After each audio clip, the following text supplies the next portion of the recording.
Evening all, there's a great video just been released by Spiked called The Terrifying Hollowness of Keir Starmer. I'm going to play you a brief clip and then talk about what Lionel Shriver said here, because she made a point that I've said many times over the last few years, but I think more like on live streams while rambling and answering questions rather than making an actual video about it. And it's something I think's worth covering because for the last few years, we've been labouring under an insane delusion whereby we're allowing the mainstream media, the government, the politicians and the MPs and the lawyers and the liars, which is basically all of the aforementioned people, they've spread a narrative that is factually inaccurate.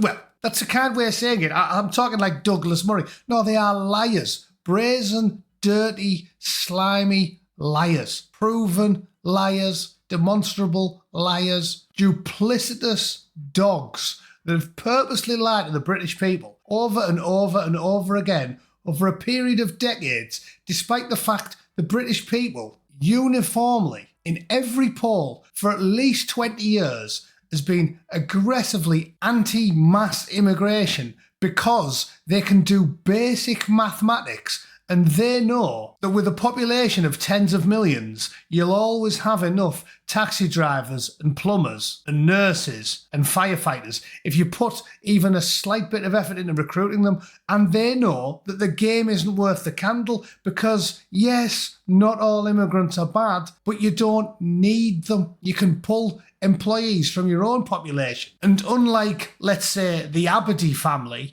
you don't import people that occasionally think it's a good idea to stab little girls in the eye or blow themselves up. This isn't rocket science. The British public has been this way for years. And the elites purposely ignore you even though they know that they're supposed to work for you and they know what you want. And it ain't what you've been getting. So I'll play you this brief clip and then I'm going to get to the point. Because Lionel's excellent. I'm sure anyone who's followed Conservatives online for the last decade is well aware of her. She's great. She's very eloquent. She's an excellent writer. And she is a naturally left-leaning, socially liberal centrist who, like millions and millions of others, seems to have been dragged kicking and screaming to the right because it is right to be right in 2025. So let's get into it.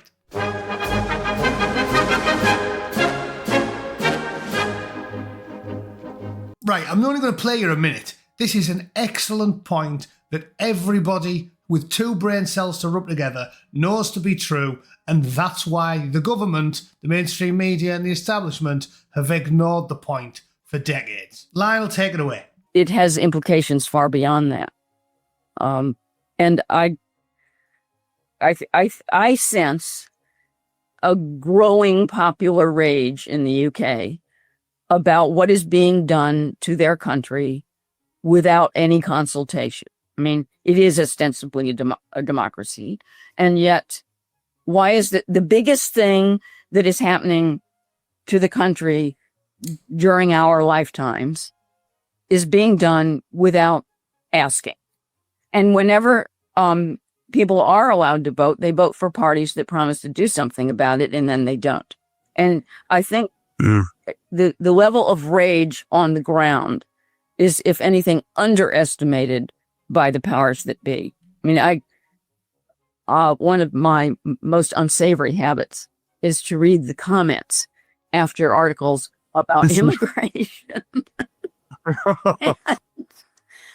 Well, that's brave. It's, it's very entertaining. But the rage is just astonishing. Astonishing. Let me tell you something, right? I'm not making this up. I'm a naturally gregarious, chatty, sort of open person. So I've got a very, very large circle of friends. Keep in touch with loads of them, dozens on WhatsApp. I'm in a few groups with all my mates from back home, Manchester, Middlesbrough, loads of places. I don't know a single person that isn't furious. This is what we're dealing with. I don't know a single person that isn't. I mean, they're all over the political spectrum. Most of them have been Labour from Middlesbrough because it's a Labour stronghold. Most of them have been Labour most of their life. My mate Muzzy's always been a lefty. But in the last 3, 4, 5 years, all he does is whinge about immigration. It's unbelievable. So this is a fact that It's good news, really, because it convinces me that eventually we will win, because this is a broad coalition. This is like George Bush's coalition of the willing, and it's everyone is sick to the back teeth of what's being done to Europe. Everyone. Because it's the same all over Europe. It's not just the UK. Because it's a global plan, like by globalist sociopaths like Klaus Schwab, on purpose to destroy everything you've ever cared about. And it is a broad coalition. You've got old school left, old school right, far right, centre left, centre right, centre everyone other than the very, very, very far left. And for some reason, they get to set the policy. I've made this point about that Zoe Gardner. Remember her? This talentless, vapid communist extremist is as far left as you can possibly go. She's more left-wing than Nick Griffin was right-wing, but he's not allowed to talk. But she got 6,000 YouTube subscribers in 10 years, and yet they've put her all over the BBC and LBC. I've got 10 times that amount in half the time, so put me on the BBC, and I'll call Owen Jones a bell end on national television. Oh, what's that? You won't do that? No, you won't, will you? Because you've got a narrative that you want to push. She's an extremist, and she's promoted by the media. So that's what we're dealing with. But the rage is real. It's all consuming. Everybody's sick of it. Doesn't matter what you are. Old left, centre, centre right, right wing, far right. Everyone agrees on this policy all the time. Ring of steel, close the borders, mass deportations. Everyone agrees. But far left extremists, as far left as you can possibly go, they get to set the tone, apparently. Which is why it's not hyperbolic to once again repeat, you are living in a police state. This is a tyranny in the West. The only nation that's free of it, thank God, is the United States of America because of the Orange Oracle. And he shows how easy it is, because within a week of him getting elected, he was deporting thousands. And the amount of illegal entries went from 500,000 people a month to 20. That shows how easy it is. You can snap your fingers and you can do it in a day. But we don't get it. And it doesn't matter how many Southports or how many Manchester Evening News arenas explode or how many little girls get diddled or little kids get stabbed in the eye or throats get cut or heads get lopped off in the middle of London. It doesn't matter how many times that happens or how angry the 90% are about it. They will not change it, because if you want justice, you've got to take it. This isn't going to happen by being polite and sending angry letters. I'm telling you, you need to get angry. Anyway, a bit of a rant to the point I wanted to make about my good self and Miss Shriver. It's true that, for example, I lived for many decades in Britain, but I never completely considered myself British, right? I was an immigrant. I was from a different country. Much less did I consider myself English.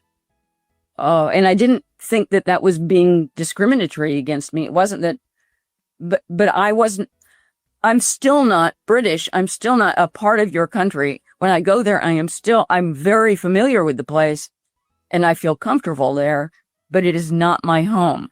So I do, even in my personal life and the way I regard myself, do not believe that there is no difference between someone who arrives from somewhere else and people who are not only, who are both English and British and whose families have been English and British for many, many generations, up to 1,000 years. You know, there is a difference.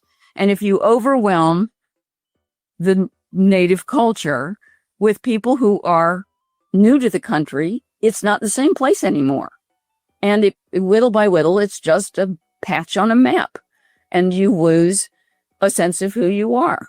I mean, I think that visitors to London, for example, from the United States, they want to see England. They want to visit England. And then it's like, what's this? There aren't any English people here. And, it's not a small matter that the UK has allowed its capital city to be completely colonized by the rest of the world. And, you can take the attitude, oh, it's an exciting place with all the diversity. That's a word that I've come to detest. How good is she? How good's she? And she's good because she's right. How many times have I made this point? You don't have to be clever. You don't have to be charismatic. There's all this talk about Churchill and all these famous world leaders. You don't need to be anything other than right, because the truth will set you free. You don't have to be any... They could put me on the BBC against a panel of 10. Hitchens does it perfectly. They could put me on the BBC and surround me with lords and ladies and the great and the good and the finest orators they can find. People like Keir Starmer, he must be good. He's had professional training from a voice coach. Oh, so he's definitely going to beat me, isn't he? Never going to happen. Why do you think they don't let people like me on and they get Zoe Gardner on, despite the fact she's got 6,000 YouTube subscribers? It's because you don't need to be anything. You don't need to be eloquent. You don't need to be sophisticated. You don't need a voice coach. You don't need a Burberry outfit or an expensive Savile Row suit. No matter what they do, no matter how they spin it, no matter what they try and pull, you can never make an honest man into a liar. And that's what our enemies are. The degenerate scum that rule the world with an iron fist. Liars. Anyway, sorry, I went on another rant there. What's the point I'm trying to make? Oh yeah, Lionel. Excellent point from Lionel. Exactly what I've said in the past. She's like me in reverse. Loves England, lived in England for 15 years, very culturally similar. She's an Anglo. We have a natural affinity, a natural bond, loads of cultural ties, but she knows she will never be English, and she's fully saying, I don't even think I am. Of course I'm not. And yet, when the reverse is true, as we've seen this week, which is why I'm ranting about it now, they made hay with this all week, didn't they? I'm no fan of Rishi Sunak, but this xenophobia has to stop. Sunak was born in Southampton. He's English, for crying out loud. I'm a reasonable chap. I'm not extreme. I'm not far right. But he's not, is he? He's not. Is Lionel Shriver far right? Voted for Biden? Wouldn't even touch Trump with a barge pole? Is she? Is every single person in the world that disagrees with the most extreme, far left, extremist psycho on the left, is everyone that disagrees with them far right? Because if you're going to play this game, you're not going to win, are you? Because you're going to have to fight the entire world. Everyone disagrees with you.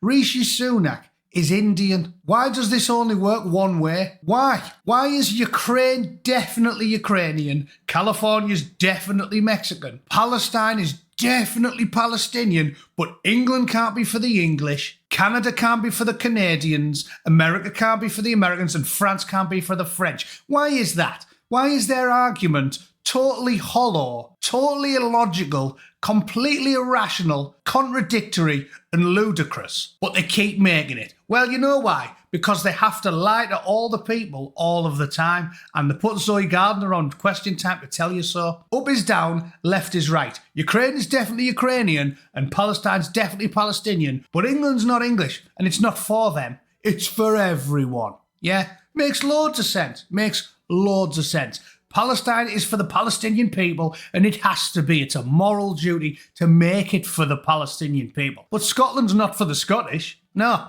Ireland's not for the Irish. They're for everyone. And if you don't like it, you're mentally ill and you're insane and you're crazy. Okay then. Okay. Piss in my face and tell me it's raining. Sorry.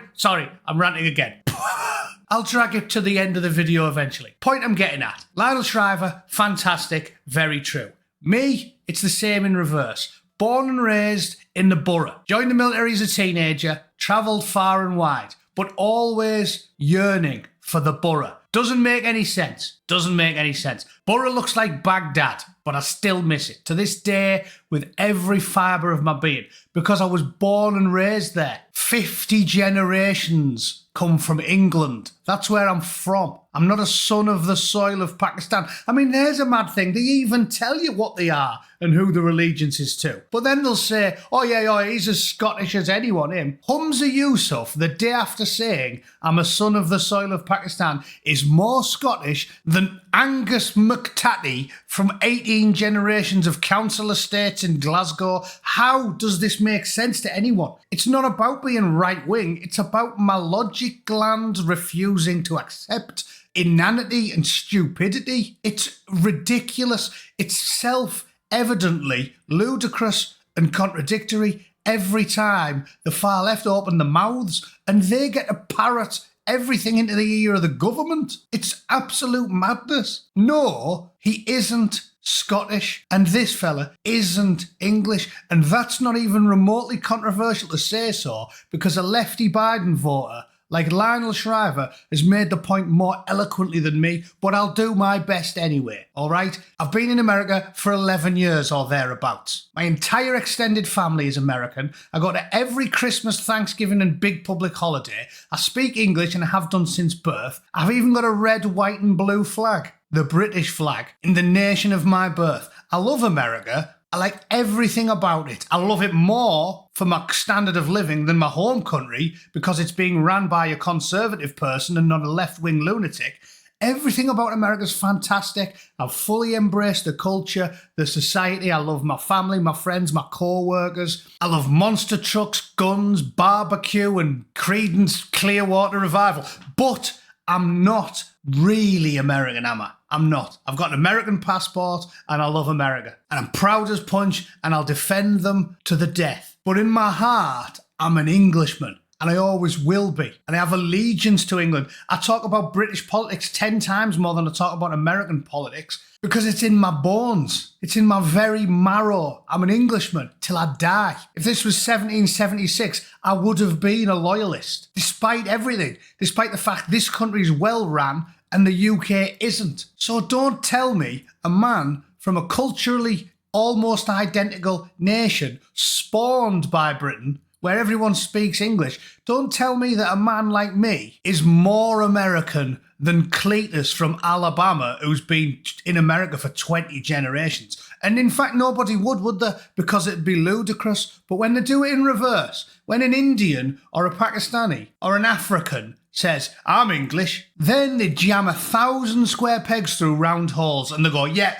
100% definitely English. But when an American citizen who loves America and has fit in well tells you that he's still English because that's where he was born and raised, it makes sense to everyone, doesn't it? Everyone knows it to be true. No one at home's watching this doubting my Englishness. But when Humza literally tells them, I'm a son of the soil, they go, no, he's definitely more Scottish than Tatty McDog shit from Edinburgh. It's absolute lunacy. So that's the point I want to make. You're a product of your environment and your DNA. It's in your blood and your bones. No matter how long I spend here, I'll never be anywhere near as American as Hank from Washington, D.C. or Cletus from Alabama. I'll never be as American as they are. And I'll always have some allegiance to my home country, no matter how long I'm here. If it's true for me, it's true for Rishi. And I actually do quite like Rishi on a personal level. He seems like a nice fella for a politician. I mean, they're all scum.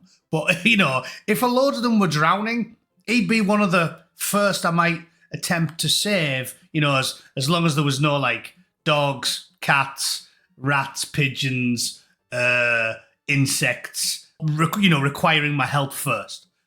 Okay, so I don't have any particular animus against Rishi Sunak, but everything I've said in the last 10 minutes ranting, you know, is factually irrefutable, and I dare anyone to try. If you're a lefty arsehole, feel free to cut this video up and refute me. You tell me one scrap, you pull one shred of illogical nonsense out of this video. And I'm not the most well-spoken, and I don't have a plummy accent, and I don't wear a suit when I post, but I'm right, and I tell the truth. So you lose. Anyway, that's my video for the day. If you disagree, please feel free to have at it in the comments. Try and refute me. I want to hear one, but I can't think of a rebuttal. Alas, I am forced to take this position. My logic gland demands it of me. I'll be streaming in a couple of hours at 7 PM UK, so I'll see you all there. Thanks for tuning in. Toodle pip. Cheers.